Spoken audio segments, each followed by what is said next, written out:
Breaking news. అయోధ్యలో ప్రధాని నరేంద్ర మోదీ పర్యటిస్తున్నారు. అయోధ్యలో మోదీకి ఘన స్వాగతం లభించింది. రోడ్ షోలో ప్రజలు పూల వర్షం కురిపించారు. అయోధ్య పర్యటనలో భాగంగా నవీకరించిన రైల్వే స్టేషన్ను, కొత్త రైళ్లను ప్రధాని మోదీ ప్రారంభించారు. అయోధ్యలో ప్రపంచ స్థాయి మౌలిక సదుపాయాల అభివృద్ధికి 11,100 కోట్ల రూపాయల ఖర్చుతో ప్రాజెక్టుల ప్రారంభం, శంకుస్థాపనలు చేయనున్నారు.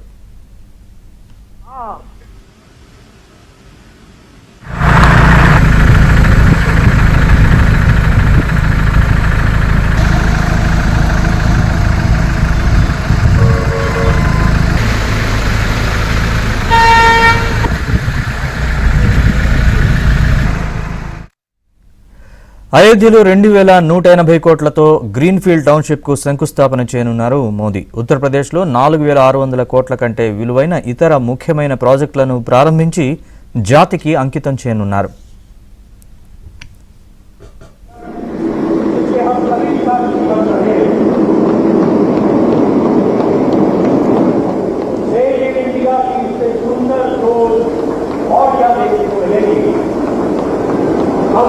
भारत में स्वदेशी अपने भारत की ट्रेनिंग अमृत काल के अंदर चलाई जा रही।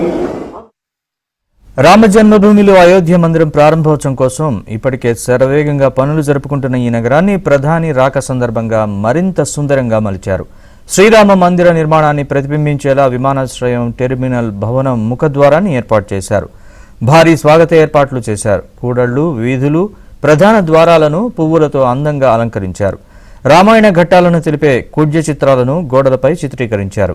అయోధ్య రైల్వే స్టేషన్ ఆధునికీకరణ తర్వాత అద్భుతమైన రూపం దాల్చింది. స్టేషన్ పైకప్పును శిఖరం ఆకృతిలో మలిచారు. శ్రీరాముడి ధనస్సు, విల్లును అందంగా మలిచారు. గతంలో అయోధ్య జంక్షన్గా పిలిచిన ఈ స్టేషన్ ఇప్పుడు అయోధ్య ధామ్ జంక్షన్గా వ్యవహరిస్తున్నారు. అయోధ్య కొత్త విమానాశ్రయానికి మహర్షి వాల్మీకి అంతర్జాతీయ విమానాశ్రయం అయోధ్య ధామ్ అని పేరు పెట్టారు.